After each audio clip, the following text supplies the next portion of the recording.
बेल के पतिया पर लिखली विपतिया शिव जी पढ़बै की ना।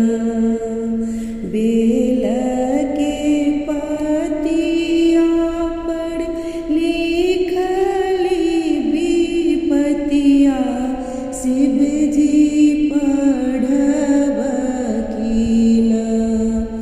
तोहरे शरणिया में अइली शिव जी दया करबै की ना। अहीं के शरण में अइली शिव जी दया करबै की ना। बेल के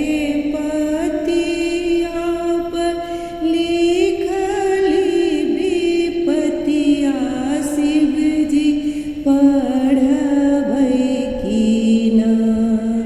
अहीं के शरण अयलहुँ शिव जी दया करबै की ना।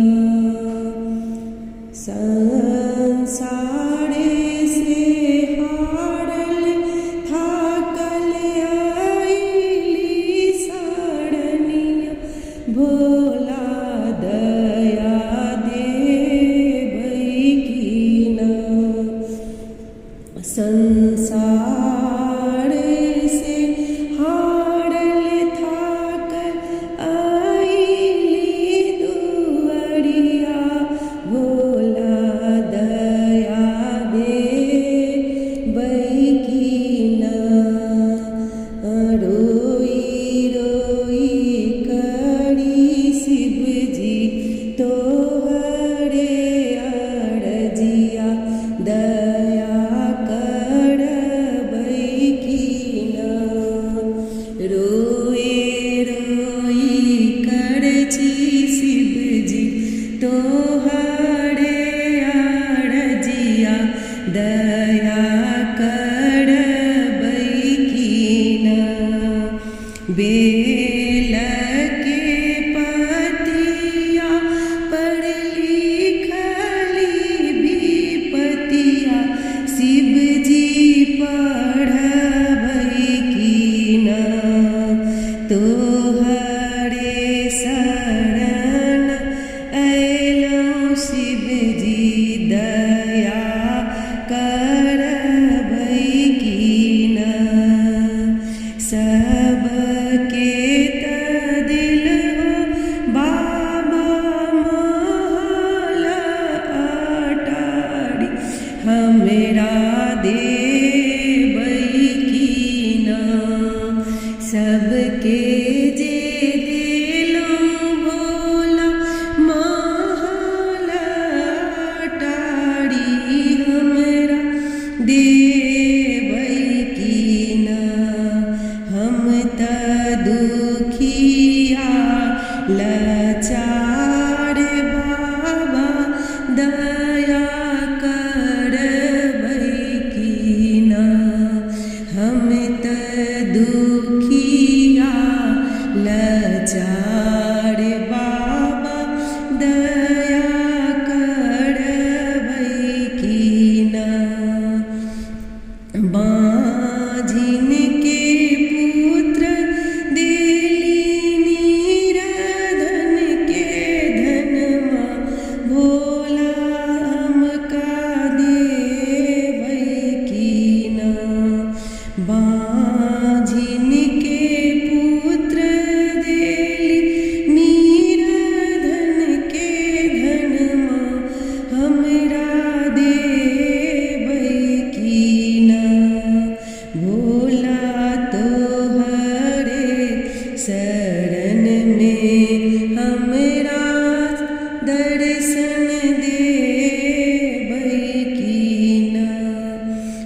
तोहरे शरण में खड़े छी दया करबै की ना भोला तोहरे शरण में ठाड़े छी दया करबै की ना पहिले दया मांगी दोसरा में चर्चा शिव जी सुनबै की ना पहिले में दया मांगै छी दोसरे में चर्चा शिव जी सुनबै की ना तोहरे शरण शिव जी ठाड़ छी दया दर्शन दीख एबै ना बेल के पतिया पर लिखलहुँ विपतिया शिव जी पढ़बै की ना तोहरे शरण में अयलहुँ भोला दया करबै की ना तो